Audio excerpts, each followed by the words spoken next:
Hello friends, today we are going to discuss about new NCRT book, that is Ganita Manjari of ninth class. This is the part 1 textbook, and in this textbook we have total 8 chapters. First chapter is orienting yourself, the use of coordinates. Second chapter, introduction to linear polynomials. Third one, world of numbers. Fourth one, exploring algebraic identities. Fifth one, I am up and down, round and round, means nothing but that is about circles. Measuring space, which is about perimeter and area. Mathematics of maybe, means introduction to probability. This is about probability. Next one is progressions. So all these we will discuss in later. Let us discuss about first chapter, which is orienting yourself, the use of coordinates. This chapter is already, it was there before in the old textbook. So let us discuss about orientation yourself, the use of coordinates. In this introduction part, the whole thing it is given about what is about coordinate system, coordinates, and all about history. Our Indian history was given here. So whole thing it is was given about our Indian mathematicians. This third page, it was given that a boy named Asrian and his sister Shalini was discussing about her rooms sizes. Page number 4, this is given. So what about this? This is about structure of a coordinate plane. Let us discuss about this coordinate plane. Any two numbers which can be written in small bracket and separated with comma, such type of pair it is called as ordered pair.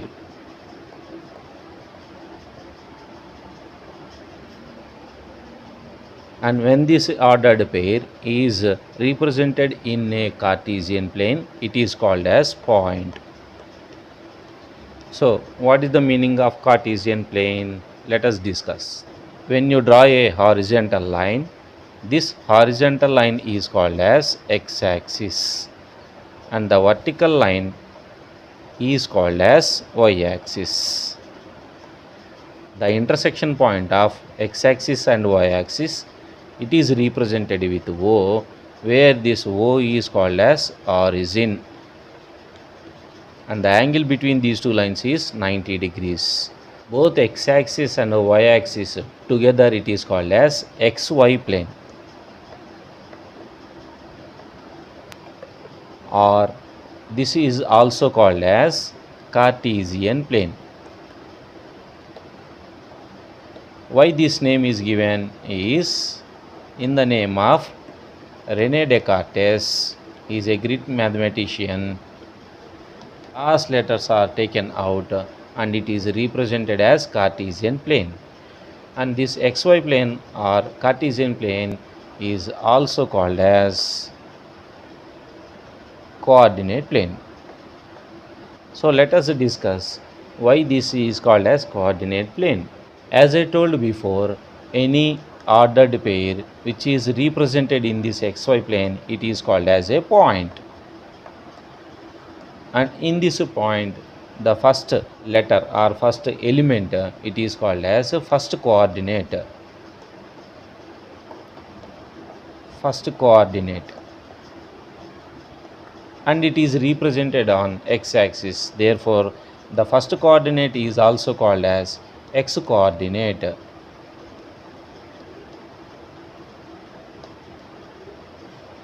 And the second element, it is called as second coordinate.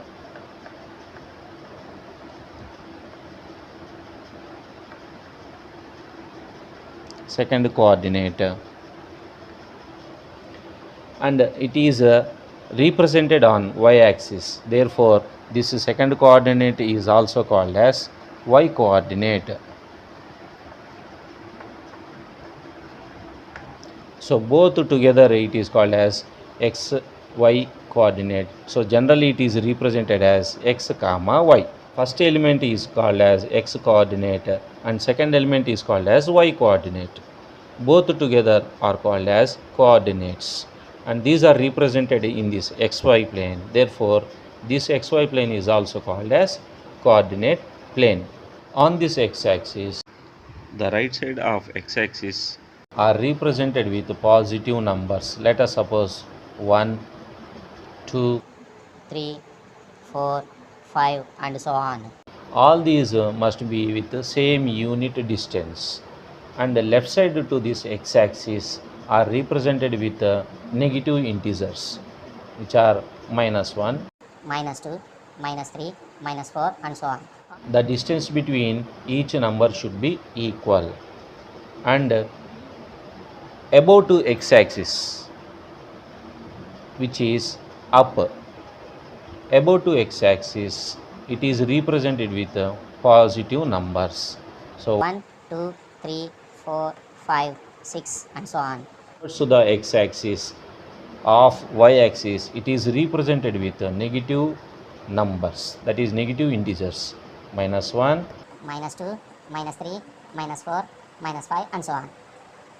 take any point on x-axis. For example, if I am taking this point, how to represent that point is, this point is represented as 3 comma 0, because from the y-axis this point is 3 units distance from the origin.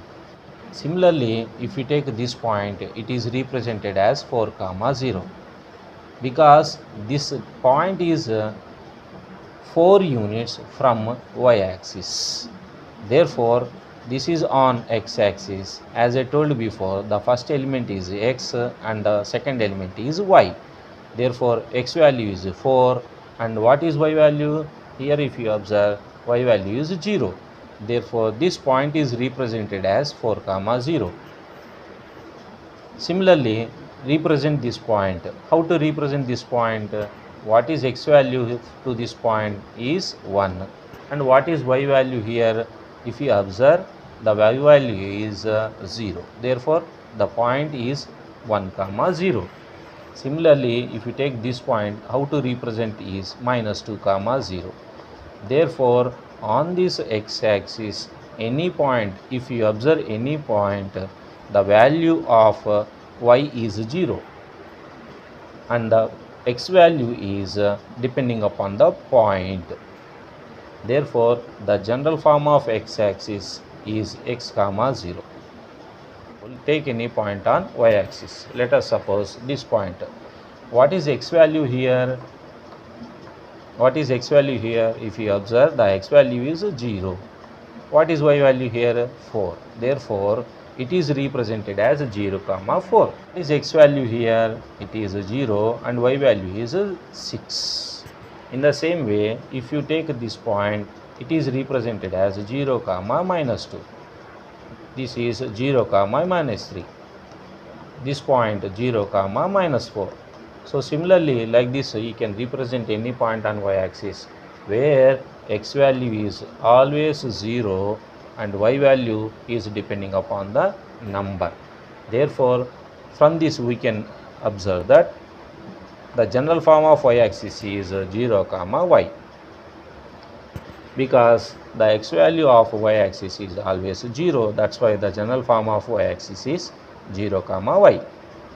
Therefore, x comma 0 will be on positive x-axis when x is positive, and x comma 0 will be on the negative x-axis if x is negative. Similarly, 0 comma y will be on positive y-axis when y is positive, and 0 comma y will belongs to on the negative y-axis if y is negative. Consider this point. Let us take this point. What are the coordinates of this point? If you observe, the x value is in between 1 and 2. Therefore, we can represent this point as 1.5. and the y value is 0. Therefore, this coordinate is 1.5 comma 0. In the same way, observe this point. How to name this point is, this point is in between point 2 and point 3. Therefore, the value of this is 2.5 and x value is 0. Therefore, 0 comma 2.5. Here, if you observe this point, the value of this point is r. The coordinates of this point is 0 comma 1.5. So from this we can observe that if a point is in between 1 and 2, we can take it as 1.5, 2.5, 1.5 like this. Now coming to exercise set 1.1. In this exercise, it is given that the figure shows Ryan's room with the points OABC marking its corner. The x-axis and y-axis are marked in the figure. Point O is the origin. This is the 2D figure of Ryan's room. Coming to the first question, if D1 R1 represents the door of Ryan's room, how far is the door from left wall, that is y-axis of the room? How far is the door from x-axis? So now to find out this is the width of the door. Now this door is how far from left wall, that means from y-axis, what is the distance of door. To find out this, first of all find out the coordinates of D1. So here the coordinates of D1 are 8, 0. Now if you observe from this O 0, 0, the distance means just from here count 1, 2, 3, 4, 5, 6, 7, 8. That means the distance of this door from y-axis is 8 units. So first answer is 8 units. This is the distance from y-axis. Similarly, the distance from x-axis. So already this door is lies on x-axis. Therefore, we can say that the distance from x-axis is 0 units. Next, second question. What are the coordinates of D1? So clearly we can observe that the coordinates of D1 are 8, 0. That is the second answer. Coming to third question, here the question is, if R1 is the point 11.5, 0, where is R1? Is the R1 11.5, 0. How wide the door? How wide the door? That means the width of the door we have to find. So to find out the width of the door, let us take R1 coordinates are 11.5, 0 and D1 is equal to 8, 0. So here while representing in the graph, here no need to keep is equal to. That means D1 8, 0 or D1 is equal to 8, 0. Both are same. So no need to keep is equal to. Now here he is asking the width of the door. Width of the door, how can you find the distance from 8 to this 11.5? So to find out the width of the door, just subtract these x coordinates because y coordinates are 0. Therefore, if you subtract 11.5 minus 8, which is equal to 3.5 units. If I take units as feet, it is represented as 3.5 feet. If I take 3.5 feet into inches, it is 1 feet is equal to 12 inches. As we know, if you multiply these, you will get 42 inches. That means the width of the door is 3.5 feet or 42 inches. Generally, the width of any room, it is from 30 to 36 inches.